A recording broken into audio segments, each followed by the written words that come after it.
और सांगो की मेरा चाहते हैं कि हम नगेश मीणा सिंह मिले, बिल्कुल है ना, उनको आपको सुनने के लिए साथ है। कैसे ले लो।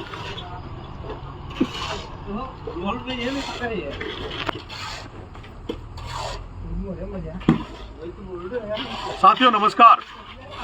साथियों मैं अभी कोटा में हूँ और कल से हम कोटा बूंदी से कांग्रेस पार्टी के प्रत्याशी प्रहलाद जी गुंजल साहब के कैंपेन में लगेंगे। दोस्तों ये चुनाव हम सबका प्रतिष्ठा का चुनाव है। एक किसान का बेटा एक सेठ के बेटे से जूझ रहा है, संघर्ष कर रहा है। एक ऐसा किसान पुत्र जो गांव से छोटे से परिवार से निकल कर कोटा आता है, छात्र राजनीति करता है, आम जन के लिए संघर्ष करता है, सड़कों पर संघर्ष करता है, आम जन के लिए लड़ाई लड़ता है। लेकिन जब एक आम गांव का किसान का बेटा जब राजनीति में आता है और जिस तरह की राजनीति है, जब वो बड़े ओहदे पे पहुंचने का प्रयास करता है, चुनाव लड़ने का प्रयास करता है, तो उसको पार्टियों के द्वारा, बड़े नेताओं के द्वारा उसकी राजनीतिक हत्या करने का प्रयास किया जाता है। और वही इस हाड़ौती में हो रहा है। आपने पहले भी देखा होगा कि किस तरह से मैंने 12 में अपने आप को राजनीति में जिंदा रखने के लिए, अपने आप में जो वहाँ 12 की राजनीति में, कोटा हाड़ौती की राजनीति में जो कुछ लोग जिनके चंद वोट हैं, लेकिन वो यहाँ की राजनीति पे, पूरी राजनीति को अपने कब्जे में लेके बैठे हैं। हर जगह उनका कब्जा है, चाहे वो राजनीतिक हो, चाहे आर्थिक संस्था हो, चाहे अन्य डिपार्टमेंट हो, सब जगह उनका कब्जा है। ऐसे में जब हम 12 में लड़े और अब हम कोटा में आदरणीय गुंजल साहब के साथ मिलकर हाड़ौती की कोटा लोकसभा सीट पर कल उनके साथ मैदान में उतरेंगे और हर हालत में गुंजल साहब को लोकसभा सीट पर चुनाव जिताकर हम जाएंगे।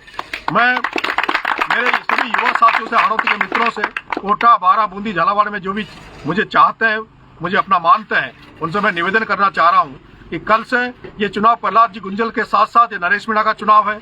ये उस हर किसान के बेटों का चुनाव है जो खेतीबाड़ी करते हैं, जो खेती से जुड़े हुए हैं, जो चाहते हैं, जिनके सपने हैं कि हम भी राजनीति में आकर हमारा भविष्य तलाश है। ऐसे उन सभी युवा साथियों का जो हमसे जुड़े हुए हैं, जो हमारे साथी हैं, उनसे आग्रह करूंगा कि आप सब कल कोटा पधारें। कल हम अपना एक अलग से कार्यालय डालेंगे।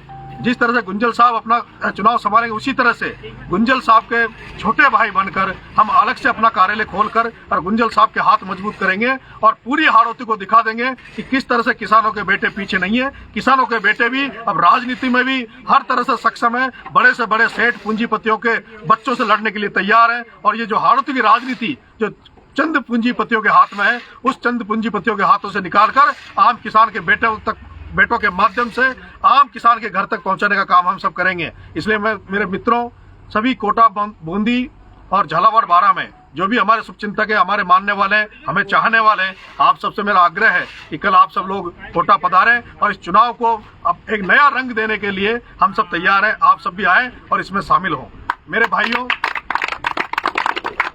मेरे भाइयों, अगर प्रहलाद जी गुंजल साहब लोकसभा में पहुंचते हैं, दिल्ली पहुंचते हैं, तो ये तय मान लीजिए, जब हम लोग 12 में लड़ रहे थे तब हमारे पास कोई ऐसा नेता नहीं था। जब मैं जेल गया तब हमारे पास संख्या बहुत थी, लोग बहुत थे, लेकिन उस जनता को, उस भीड़ को नेतृत्व करता कोई नहीं था। शायद उस दिन अगर गुंजल साहब होते कांग्रेस में तो आपका भाई शायद हो सकता जेल में नहीं जाता। जेल में अगर चल भी जाता तो प्रहलाद गुंजल वो नाम है जिसके नाम से ही जेल के ताले टूट जाते। अगर प्रहलाद जी गुंजल साहब इस हाड़ौती में नेता बनते हैं, कांग्रेस को संभालते हैं, तो हमें पक्का विश्वास है कांग्रेस को भी एक नई दिशा मिलेगी, कांग्रेस को एक नई ऊर्जा मिलेगी और हाड़ौती में फिर से कांग्रेस का तिरंगा पूरी जिलों में फहराया जाएगा और आने वाले चुनाव में 17 की 17 सीटें कांग्रेस की जीतेगी, ऐसा हम मानते हैं। ऐसे में प्रत्येक कांग्रेस कार्यकर्ता अपनी जी जान लगा दे, जी तोड़ मेहनत करे और प्रहलाद गुंजल को चुनाव जिताए। धन्यवाद।